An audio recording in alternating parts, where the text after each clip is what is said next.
اللہ علیہ وسلم کی پرورش لکھی تھی،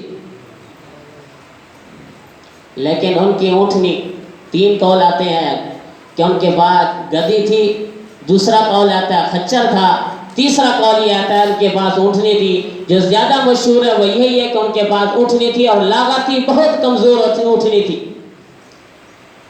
فرمایا اتنی کمزور تھی، چند قدم چلتی تھی پھر بیٹھ جاتی تھی، پھر تھوڑی دیر کے بعد رک کے پھر اٹھتی پھر بیٹھ جاتی تھی، اتنی کمزور تھی۔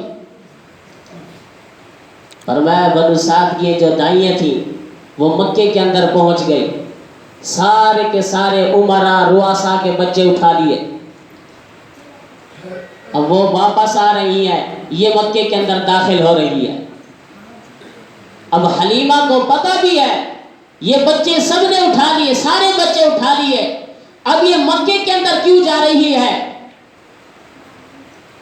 فرمایا یہ خود نہیں جا رہی، اللہ انہیں لے جا رہا ہے محبوب کے دروازے پہ۔ یہ خود نہیں جا رہی، اسے تو پتہ ہے سارے بچے اٹھا لیے گئے، لیکن اللہ اسے لے جا رہا ہے۔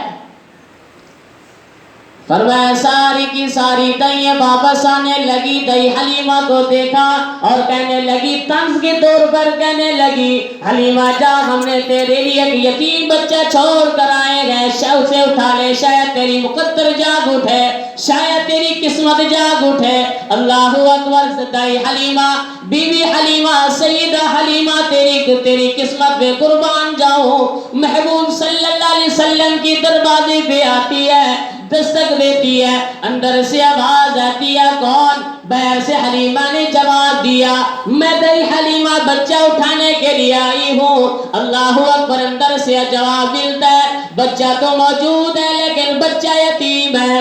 دائی حلیمہ کہنے لگی، آمنہ میں نے بچے کا سوال کیا، تم سے بچے کی یتیمی کا تو میں نے سوال ہی نہیں کیا، یہ تو نے یتیمی کیوں بتا دیا؟ سیدہ آمنہ رونے لگی، آنکھوں میں آنسو آ گئے، آج مجھے مرا ہوا عبداللہ یاد آ گیا۔ اللہ اکبر۔ اللہ کرے کسی کا سہاگ نہ اڑے، کسی کا سہاگ نہ اجڑ جائے۔ اللہ اکبر۔ سیدہ آمنہ رونے لگی، آنکھوں میں آنسو ہے، کہہ رہی ہے تجھ سے پہلے 300 دائیں آئی ہیں، انہوں نے تو سوال کی ہے، پہلا سوال ان کا یہ ہوتا تھا کہ بچہ موجود ہے، میں کہتی بچہ موجود ہے، اور دوسرا سوال ان کا یہ ہوا کرتا تھا کیا اس کا ابا موجود ہے، میں کہتی اس کا ابا موجود نہیں، یہ تو یتیم بچہ ہے، یہ کہہ کر چلی جاتی کہ یتیم بچے کے گھر سے ہمیں کیا ملے گا؟ فرمایا